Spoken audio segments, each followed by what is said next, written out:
আসসালামু আলাইকুম এভরিওয়ান, সবাইকে জুমা মোবারক। সবাই কেমন আছেন? আজকে আপনাদেরকে তৈরি করে দেখাবো প্যাকেট মশলায় বিফ তেহরি। বিফ তেহরি এমন একটা মজার রেসিপি, সেটা যা খেতে কিন্তু অসাধারণ লাগে।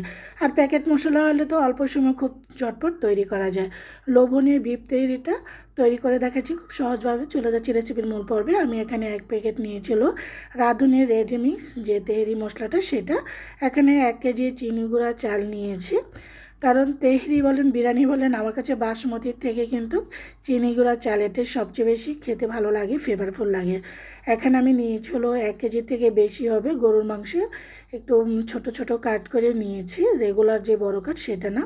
বিফ তেহরির জন্য যেরকম কাটটা নিয়ে চর্বি সহ নিয়েছি। চর্বি সহ নিলে এতে করে তেহরিটা আঠালোয় খেতে ভালো লাগে। দিয়ে দিচ্ছি সরিষার তেল, এখানে 250 গ্রাম সরিষার তেল দিয়েছি। 1 কাপ পেঁয়াজ কুচানো দিয়েছি। পেঁয়াজটাকে জাস্ট নরম করে একটু ভেজে নেব, কারণ এটা রান্না করা হয় সরিষা তেলে। অনেক সময় আসলে সরিষা তেল বাসা থাকে না, সয়াবিন তেলও রান্না করতে পারেন।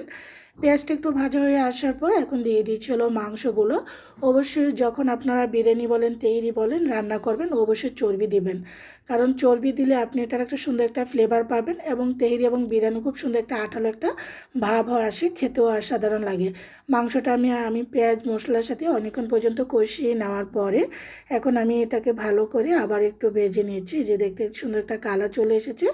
এখন আমি দিয়ে দিচ্ছি সেই প্যাকেট মশলা পুরোটাই দিয়ে দিয়েছি, স্বাদ অনুযায়ী লবণ, আর দিয়ে দিচ্ছি এখানে 1.5 কাপ টক দই। এটা আমি ইনস্ট্যান্টলি বাসায় গুঁড়া দুধ দিয়ে তৈরি করেছি, কুসুম গরম পানি এবং ভিনেগার দিয়ে। 1/2 কাপ গুঁড়া দুধ দিয়ে তৈরি করেছি। এখন দিয়ে নেড়ে চেড়ে ভালো করে মিক্স করে 20-25টি কাঁচামরিচ দিয়ে দিচ্ছি, যেহেতু এখানে লাল গুঁড়া মরিচটা অ্যাড করা হবে না। এখন ভালো করে নেড়ে চেড়ে দিচ্ছি, তবে ঝালটা যার যার পছন্দ। আমি একটু ভেঙে দিয়েছি যেন একটু ঝালটা বের হয়, এতে করে কাঁচা মরিচের টেস্টটা কিন্তু আরও বেশি ইনহ্যান্স করে।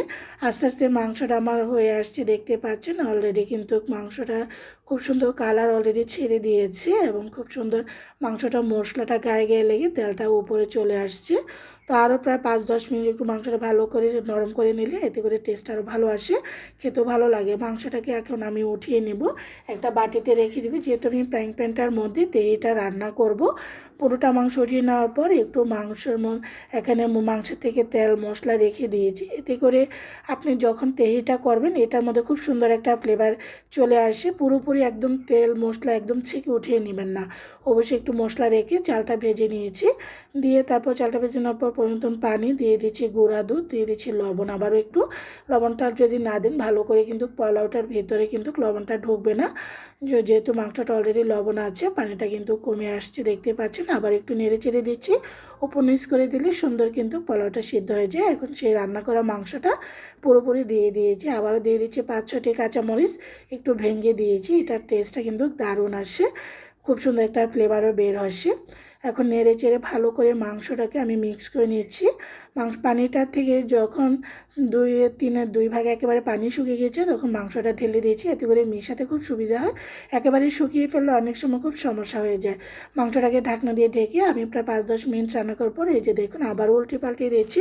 চালটা আর একটু সিদ্ধ হবে, উপর নিচ করে দিলে খুব পারফেক্টলি হয়। 1 মুঠো বেরেস্তা দিয়ে দিচ্ছি এখানে কেওড়ার জল, আর দিয়ে ঢাকনা দিয়ে ঢেকে 15 মিনিট দমে রেখেছিলাম। চলে যাচ্ছি সার্ভ করার জন্য। আলহামদুলিল্লাহ, প্যাকেট মশলাতে এটা এত মজা হয়েছে। আপনারা এই সুস্বাদু এটা একবার হলো ট্রাই করবেন, আশা করি সবার ভালো লাগবে। সবাই ভালো থাকেন, আল্লাহ হাফিজ।